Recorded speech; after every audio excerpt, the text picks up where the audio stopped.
La serre foisonne de vie, mais ne croyez pas que ce ne soit pas sans danger. Les plants souffrent et ils ont besoin, malgré l'avance, ils ont besoin d'être plantés.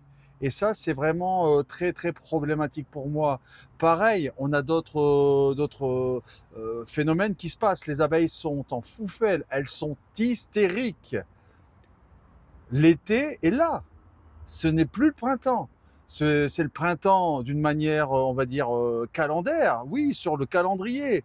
Mais là, dans les faits, on est en été. Alors, regardez un petit peu avec moi l'échalote, les oignons qui déjà verdissent, toutes les petites pousses de radis, de poireaux, etc. Ont déjà éclos. Vraiment, ça y est, le printemps est déjà en train de laisser place à l'été. Et évidemment, on a des petits soucis eh bien, de sécheresse de surface. Voilà. Donc, qu'est-ce qu'on fait? On reste les bras croisés et on prend aucun risque, ou on prend au moins le risque de planter quelques légumes d'été là maintenant tout de suite? Franchement, moi j'y crois pas trop.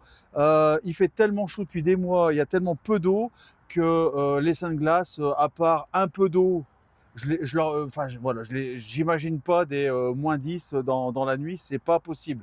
Voilà, donc je vous dévoile une partie de ma stratégie. Allez sur ma chaîne secondaire, j'ai fait une vidéo sur les plantations de mes courgettes martyrs, hein, celles que je veux bien, perdre.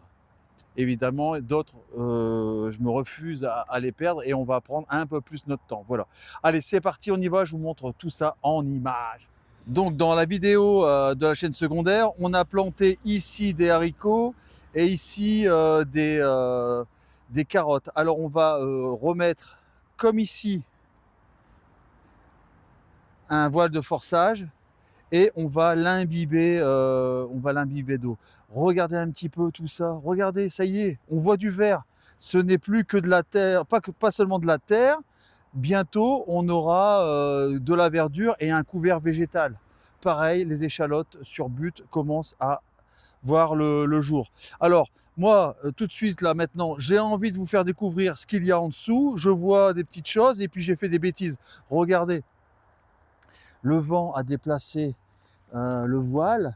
Je vois ici, je pense, quelque chose comme des navets, j'en suis pas certain, à 100 000%. Mais bon, on va retirer donc ce voile de forçage pour le mettre au niveau des carottes sur butte. Voilà. Alors vous voyez, hein, ça commence à verdir, autant les mauvaises herbes que les oignons, les radis avec les carottes, les poireaux et puis les échalotes qu'on a plantées tous ensemble. Regardez ici, ça foisonne de vie, ça foisonne de vie, c'est de la folie.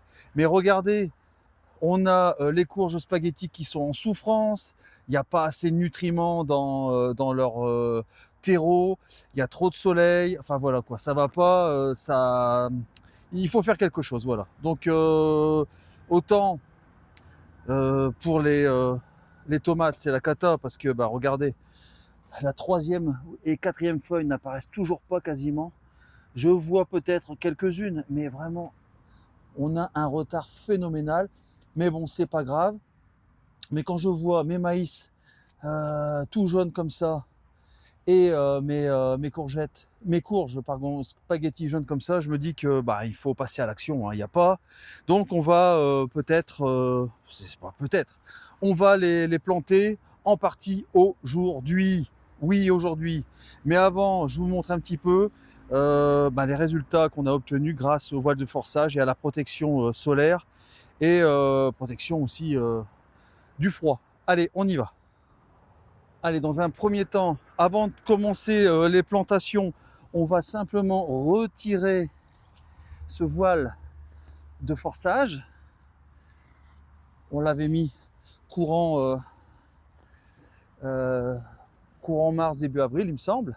Et puis on va tous ensemble regarder un petit peu le résultat. Alors, je vais le tirer un petit peu violemment. Et puis on regarde un petit peu le résultat quelques semaines après donc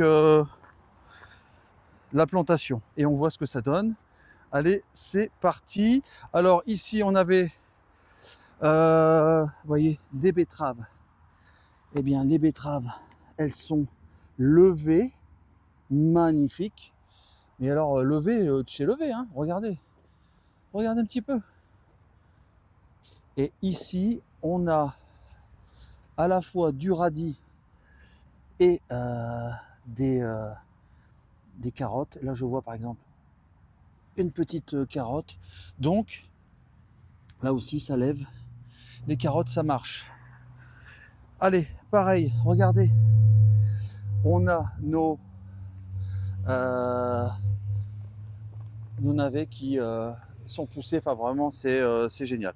Donc, on va retirer ça pour donner l'accès au soleil à toutes ces plantations. Et puis, éventuellement, on va donc arroser à nouveau chirurgicalement cette partie. On a fait une méga butte pour les carottes et on va arroser à nouveau ce soir. Allez, on y va. Regardez un petit peu aussi mon céleri qui est passé de cette couleur terne à un vert magnifique. Et ça pour tous. Et voilà le travail. C'est cool. Eh bien écoutez, on a ce qu'on voulait. On a ce qu'on voulait, les amis. On a également, alors je vous montre tout de suite, les radis. Et ici, alors pas ça, mais regardez, des betteraves. Bon, pour les navets, là par contre, c'est superbe. Voilà, donc on voit vraiment les choses passer au vert. Je vous disais, on va installer ce voile de forçage ici sur la butte. Et après, je vous montre pourquoi j'adore les pompes sur batterie. On peut arroser d'une manière chirurgicale, contrôler toutes les quantités. C'est vraiment le top de chez top. Donc, je vous montre ça tout de suite. Hop, j'appuie sur le 1. C'est parti, regardez. Je place donc mon arrosoir, ma caméra. Hop. Alors, je vais peut-être pas y arriver. Si. Et regardez.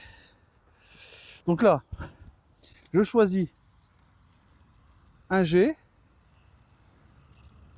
Je peux changer. Regardez un petit peu.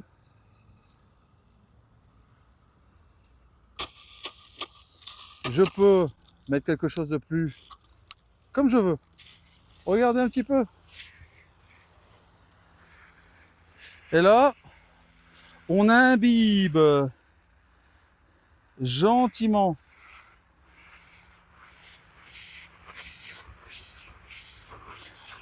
tout ça. Bon, évidemment, il est un peu tôt pour arroser, donc je vais arrêter, mais vous avez compris l'idée. Bien, vous avez vu qu'il me reste encore quelques dents creuses, et puis surtout des espaces ici vraiment très durs, très rêches. Et bien, c'est là-dessus qu'on va compter pour mettre nos plantes peut-être martyrs, celles qu'on veut bien risquer de perdre.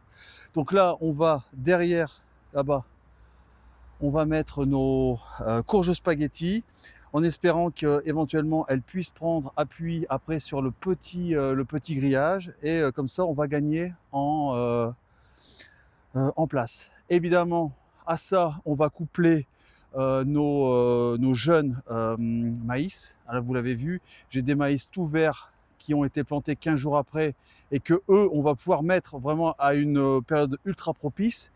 Mais ceux-là qui sont en train de se mourir, de se sentir très très mal, c'est pas la peine, il faut passer à l'action. Donc on va aller, je vous montre, hop, ici. Regardez-moi l'état de la terre, c'est une catastrophe. On va travailler très très vite cette partie, voyez. Et puis on va mettre tout du long les courges spaghetti avec les maïs. Alors c'est pas une mille pas, j'ai essayé la mille pas, c'est de la cochonnerie. En tout cas, j'ai pas su le faire, ça a été une catastrophe. Niet, niet, niet. Voilà. Ensuite, ici, eh bien, on aura les haricots orteils de prêcheur d'ici mi-mai. On aura nos tomates, évidemment il y aura aussi des tomates dans la serre, il y aura quelques tomates qui seront risquées ici à l'extérieur, et puis après on comblera avec des salades, voilà. Donc ça se remplit, hein, ça se remplit. Allez, on y va, c'est parti. Alors comme vous pouvez le constater, c'est pas joli, joli, joli, ça souffre, c'est terne, il faut faire quelque chose, soit les perdre, soit tenter le tout pour le tout. C'est ce que je vais essayer de faire. Alors avec cet outil que j'ai trouvé et qu'on m'a gentiment laissé finalement, je vais donc préparer les trous. Et regardez, hein, à chaque fois que je travaille la terre, elle est encore bien humide en profondeur, hein. Donc on va se préparer des trous et mettre chaque courge, et ensuite entre chaque courge des maïs. Alors je ne vais pas vous tenir la grappe pendant des heures et des heures. On va évidemment peut-être le faire ensemble une fois ou deux. Alors pareil, hein, regardez comment ça enlève bien cet outil, comment ça enlève bien les herbes. On va se planter un ou deux trucs et puis ça sera bien suffisant. Allez, je vais prendre déjà ça et oh, regardez les racines. Ah, c'est pas étonnant que ça souffre, hein. Regardez ça. Ah là là là là. Donc là, il faut réussir, sans les abîmer, à séparer chaque plant. Hop. Alors on n'aura peut-être pas de maïs parce que je vais les mettre en ligne, sur une seule ligne. Et évidemment, pour avoir du maïs, il faut avoir du vent et que le vent fasse en sorte que les pollens, on va dire les pollens, eh bien, aillent d'un maïs à l'autre. Si le vent est dans le bon sens, je vais avoir des choses. Si c'est dans le sens opposé, le pollen va partir là où il ne faut pas. Donc, on va essayer de faire au mieux. On va regarder maintenant. Regardez, c'est pareil, hein. Les courgettes, c'était ça aussi. Regardez, pour les courges spaghetti. Donc, il faut vraiment tenter tout, le tout pour le tout. Allez, on va donc faire un petit peu de place comme ça. Hop, ensuite, j'espère que vous voyez bien. Je vais regarder un petit peu. Ouais, vous voyez pas trop mal. Je prends cet outil que j'ai trouvé. On va à nouveau ameublir. Et puis, let's go, hein. On va commencer. On va mettre la première courge spaghetti. Hop, ici, au fond. Et puis c'est parti. Et voilà. Donc, on va faire ça tout du long. Les maïs et les courges, on se retrouve tout à l'heure quand c'est fini. Je pense que il n'y a pas d'autre façon de faire. Alors, regardez, pour le maïs, ça va être la même chose. Là, par contre, je vais peut-être les mettre un petit peu plus près de la barrière. Voilà. Une fois que ça s'est bien ramolli, avec la main, ça va tout seul. On met le copain au fond. Et voilà, on a donc un maïs d'installé. Et puis on arrosera ce soir à la fraîche. Ah, quelle magnifique idée j'ai eu de venir en blanc. Allez, je vous montre tout de suite les plantes sacrificielles. Franchement, si on n'habite pas dans les pays style Scandinavie, etc., le plein terre, c'est vraiment l'idéal. Mais bon, allez, je vous montre ça tout de suite. Je retourne la caméra. Alors, comme vous le savez, j'ai au moins 10, 15, 20 courges spaghetti, toutes vertes, toutes magnifiques, dans la serre. Donc, j'ai planté ici les plantes sacrificielles, celles que je pourrais supporter de perdre. Ici, les maïs, avec quelques maïs ici. Donc, dans cette dent creuse, là où on n'allait rien faire de formidable. Donc, avant de partir, on arrosera. Même si vous voyez, il y a encore bien de l'eau, hein, en sous-sol. Mais bon, c'est pas une raison, hein. Voilà, donc on s'occupe de ça. Maintenant, j'ai bien envie de mettre quelques haricots. Alors les haricots, pas les haricots verts, hein, mais les haricots à écosser. Il nous faut de la protéine, il nous faut de l'énergie. Bien, mes honorables, l'apiculteur est arrivé pendant que je faisais la vidéo et j'ai dû m'interrompre.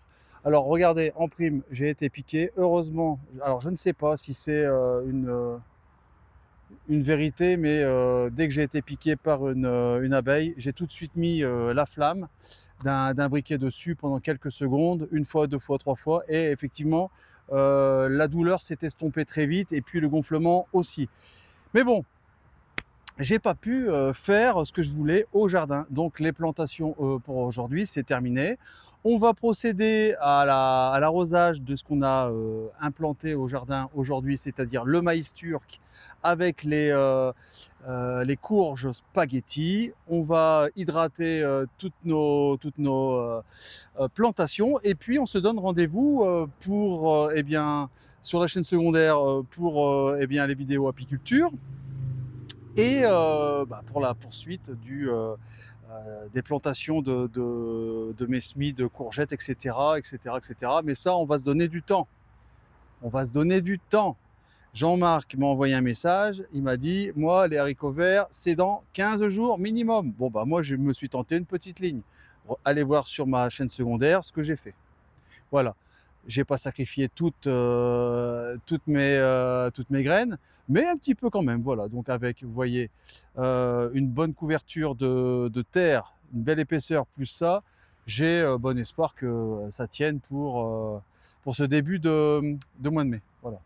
Visiblement, les seins de glace ne devraient pas être aussi catastrophiques. Au contraire, peut-être nous apporteront-ils de l'eau, un peu. Voilà. Allez, je me mets en route. Je vous montre après en off, pendant que je fais tout ça, etc., etc. Je vous montre mon cadre à miel. Donc, pour vous expliquer très très vite, mais ça, je ferai une vraie vidéo là-dessus. Ma ruche est surpuissante. La reine pond, mais c'est quelque chose de formidable. Sauf que l'automatisme de monter dans la partie qui est la partie qui fait comment dire, qui fait envie de faire du miel, eh bien, elles ne l'ont pas acquis, et donc c'est surpeuplé, et il y a trop de miel. Donc on a tenté une technique, on a retiré du miel dans leur maison, en espérant qu'elles comprennent que, ben voilà, si elles veulent faire du miel, c'est en haut, dans la partie à miel, qu'il faudra le faire. Donc on se donne 2 jours pour les obliger à ça. Et donc j'ai du miel à récupérer et à peut-être à faire goûter à la famille. Voilà, donc je vais peut-être avoir 100 grammes de miel aujourd'hui. C'est cool, non? Donc je vous montre après, je vous ferai des petites images comme ça, je vais faire tout mon crâneur. Je vais vous montrer mon miel, voilà. Allez, maintenant on y va, on arrose. Allez, j'espère que tout fonctionne. Vous voyez, grâce à ce système de pompe, on peut faire quelque chose, un arrosage ultra précis. Je n'arrose pas trop parce que le sous-sol est humide. Donc là, on se donne bonne conscience. Ça fait la jonction entre les deux milieux. Hein.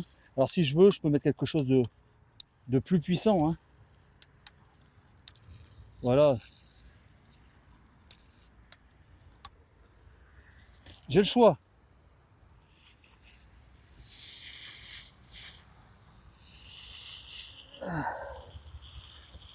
Donc comme je tiens tout d'une main, j'ai mal géré les débits. Mais bon, vous avez compris un petit peu l'idée.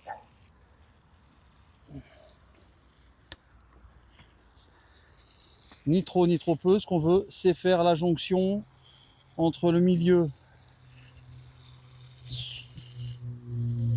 comment dire, dessous, et le milieu dessus. Et puis si c'est vraiment en souffrance, on arrosera vraiment. Et comme j'ai vu que c'était bien humide en bas, ça sert à rien de gâcher de l'eau bêtement. Mes honorables, voici le cadre de miel que j'ai récupéré. Donc on va tout prélever, écraser pour récupérer le doux nectar. Alors vous voyez tout de suite, les abeilles sont attirées par lui. Il va falloir que je me sauve si je veux pas avoir d'ennui. Et donc j'ai fait ça sur les conseils de l'apiculteur qui est venu me voir pour inciter les abeilles sont surpuissantes, elles veulent faire du miel, mais elles ne le font pas forcément au bon endroit lorsqu'on est apiculteur et qu'on veut du miel. Donc là, c'est pour les stimuler pendant 2 jours, les forcer à monter dans les cadres à miel. Voilà. Allez, On s'en va. J'espère que vous aurez aimé cette vidéo. À très vite. Et n'oubliez pas d'aller sur la chaîne secondaire car c'est là-dessus qu'on va faire le maximum d'apiculture. Ciao, ciao!